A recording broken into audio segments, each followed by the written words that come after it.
the outskirts of London, in a small town filled with cobbled streets and ivy-covered walls, lived a young man named Ethan Parker. He was ambitious, curious, and full of dreams.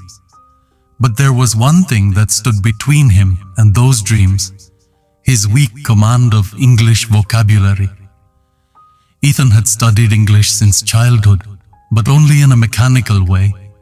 He could read, write, and even form sentences. But whenever he wanted to express a deeper thought, something beyond the ordinary, he would stumble. His sentences felt empty, like a painting with only two colors. Despite this, Ethan longed to become a public speaker.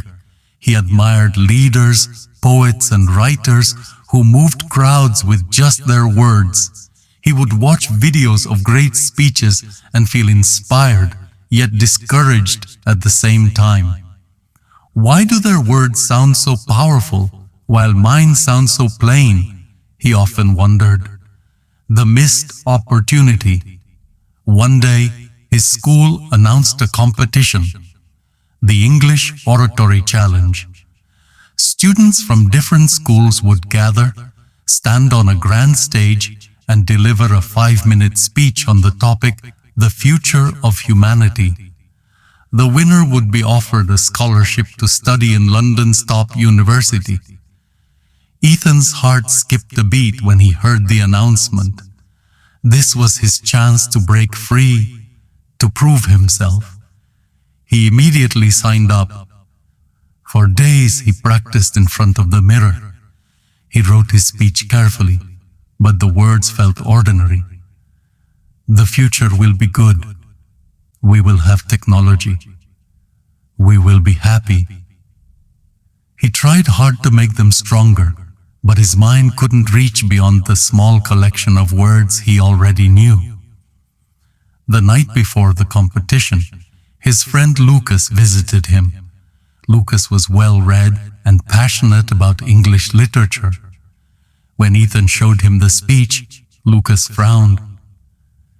"Ethan, your ideas are good, but your vocabulary is holding you back. Words are not just sounds. They are the brushstrokes of thought. The richer your vocabulary, the clearer and more colorful your picture becomes." Ethan looked confused. Lucas continued, "Think of it this way. If you only know the word good, how will you describe something that is amazing, magnificent, or extraordinary? Without variety, your speech feels flat. Vocabulary is the bridge between your mind and the listener's heart." But it was too late. Ethan had no time left to learn new words. The next day, he went to the competition with the same plain speech. When his turn came, he walked onto the stage with trembling hands. He spoke clearly, but the audience looked restless. His words lacked rhythm, depth, and imagination. When the results were announced, Ethan did not even make it to the top 5. That night, as he walked home under the streetlights, Ethan's heart was heavy. He realized Lucas was right. His dreams were chained, not by lack of ideas, but by lack of words to express them. The transformation, Ethan made a decision. He would no longer run away from his weakness.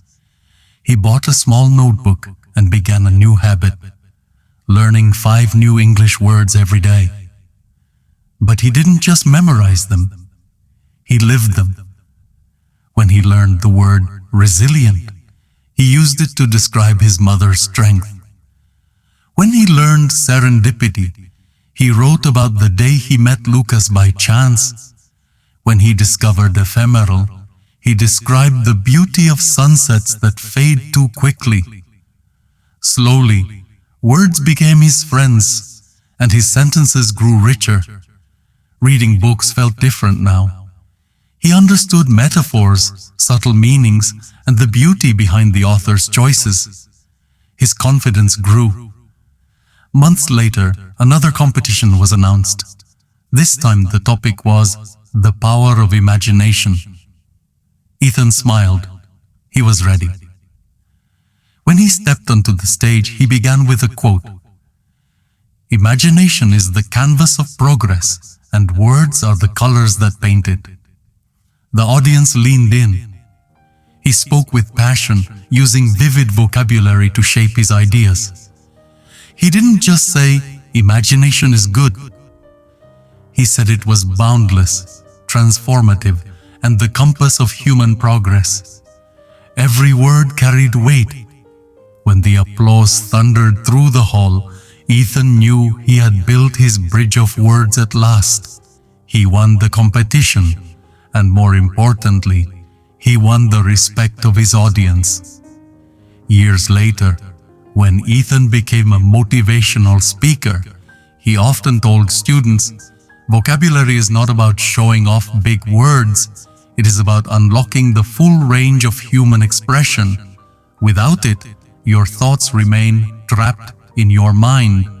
With it, you can inspire, persuade, and connect." Words are the tools of thinkers, dreamers, and leaders. They are the bridge between who you are and who you want to be. Moral of the story: learning vocabulary is not just about passing exams. It is about giving wings to your thoughts, power to your ideas, and music to your voice.